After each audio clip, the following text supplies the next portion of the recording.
Okay, hi guys, and welcome to another episode of Feature Friday, your bi-weekly supplement for growing your collecting skills through online video. Here, I will focus more on collections, unboxing, product reviews, upcoming events, interviews, and on-screen rants. All geared towards helping you develop a healthy collecting habit and learn how to profit from the latest collecting trends, reviews, and helpful guides. Today is the second Feature Friday video. I hope you enjoy watching this as much as you enjoy the main bi-weekly episodes. Why did I introduce Feature Friday? Well, firstly, I feel that cramming everything into one weekly episode is a bit much for most viewers. Secondly, I wanted to add variety to this channel, but with focused clarity in each video. Each video serves a specific purpose and a targeted audience.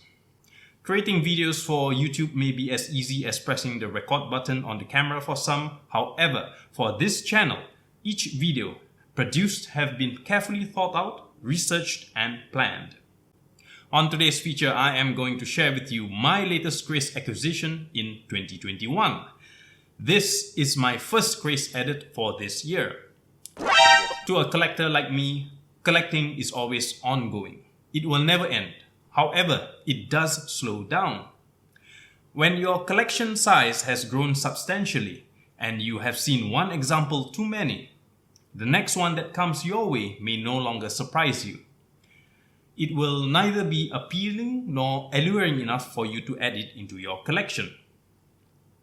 In 2020, only 2 specimen examples made it into my collection.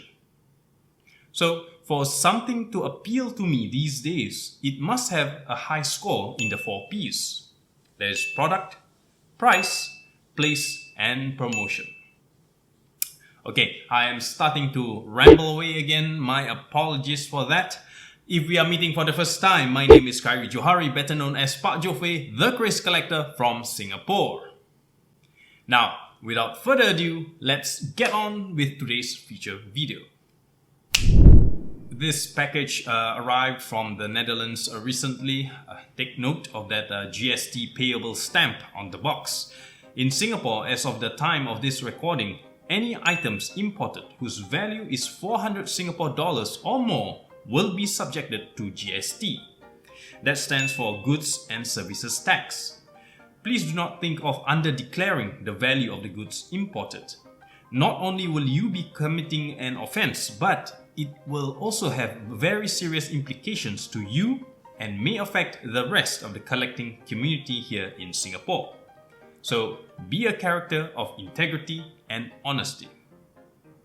In this delivery, the length of the Craze blade is below 40 centimeters, hence no import permit was required. Else, on top of the GST fees, I will have to make an additional payment for the license to import arms. You can refer to the link in the show notes for the video guide on how to apply the license to import arms, or you can just click the link that appears somewhere at the top right of this video. I am speeding up the unboxing and will lay out the items nicely in a short while.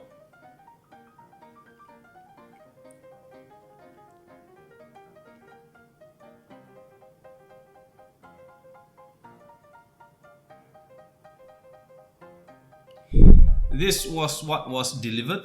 Take note, I only paid for the Craze, but it is worth mentioning that the dealer went the extra mile to add some additional items at no cost to me. This is the first time I am doing business with Maritz from Paragon Swords, and I must say this is a very good first impression indeed. Shout out to Maritz Tutov from Paragon Swords. I hope I pronounced your name correctly. Thank you, my friend, for going through the extra mile with all the extras. Much appreciated. Let's take a look at the documents provided. Now, these documents were laminated by me before I shot this video. I have a habit of laminating documents that I feel are worth keeping. Else, into my paper shredder it will go. First, we have a very nice thank you note from the dealer, Maritz, with additional comments that he had included a bottle of Craze oil, incense sticks, and a singap. This is the padded cloth bag to keep your Craze in. Very useful when transporting and storage. Next, we have the purchase invoice detailing the cost of the item and shipping. Very standard. We have the instructions on how to take care of your kris. Included are the recommended steps on basic care and maintenance. This is a welcomed addition, definitely will be a useful guide for beginners. Next, we have the item documentation itself, documenting its description and provenance in immaculate detail. Last but not least, we have the official receipt from SingPost as proof of GST payment.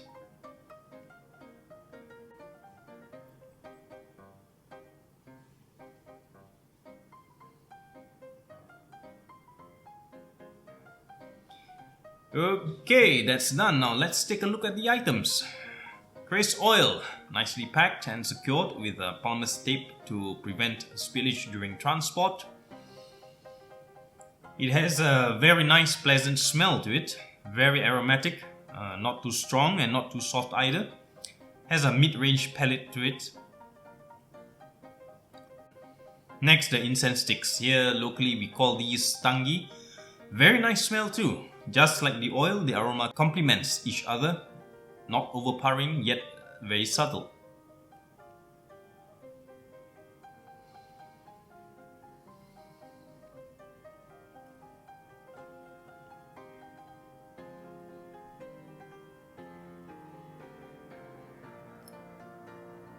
Okay, that's done. Now we will move to the main highlight, the kris itself. Let me put on my gloves first before getting the kris out of the singer.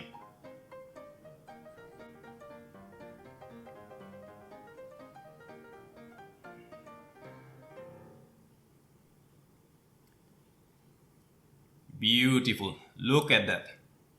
Gorgeous, guaranteed silver. Encasement is chiseled repoussé floral motifs. The silver purity I cannot be sure of, but definitely high-grade silver. Make and style matches the 18th to early 19th century time period. Solid brass pendoko again matches the time period. Beautifully carved hulu patatiga type. Shallow carving suggests this is a solid piece of wood. The tools available then may not have permitted deep carvings and engravings. Nonetheless, it is still very finely carved. Floral motifs with Islamic kalimah Allah, the name of God, repeatedly carved. Shrinkage crack along the sides. This gives credence to this, that this is a hard type of wood. Over the years, as it loses moisture, the material will shrink and crack will result. This is a common occurrence in wood that is beyond 100 years. Very beautiful. Now let's take a look at the blade. Beautiful blade. The pommel pattern produced by incorporating the mirroring style formation. I'll explain more on how pommel patterns are produced in a separate video. This is a 9-look blade. Very strong yet subtle features. Has a very nice weight and tipping point. Very nice blade color. Of course, this has been enhanced by my custom blend kris lubricant before recording. The old metals and the oils are contrasting very nicely. Breathtaking specimen example, fit for nobility.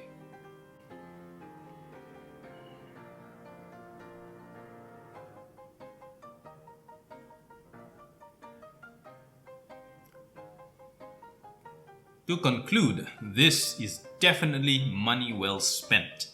Reasonably priced, dealer-customer relationship is outstanding. Though this is my first time dealing with Maritz, I certainly have no regrets, and he has been added to my list of recommended and trusted overseas seller. Check out the show notes below for the link to his website. Definitely deserves multiple thumbs up from me.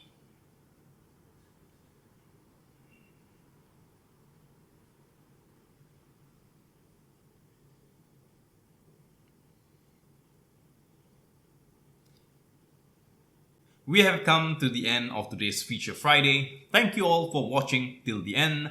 I hope this video adds value to you and that you have learned something from watching this. I look forward to reading your feedback in the comment section, so please feel free to leave a comment. If you like what you have watched today, please show me your support by clicking the like, subscribe and bell notification icon. Feature Fridays airs on alternate Fridays at 8 p.m. Singapore time. So until the next Feature Friday, this is Khairi Johari, better known as Pak Jofe, the Craze Collector from Singapore, snapping out. See you in my next video. Bye bye.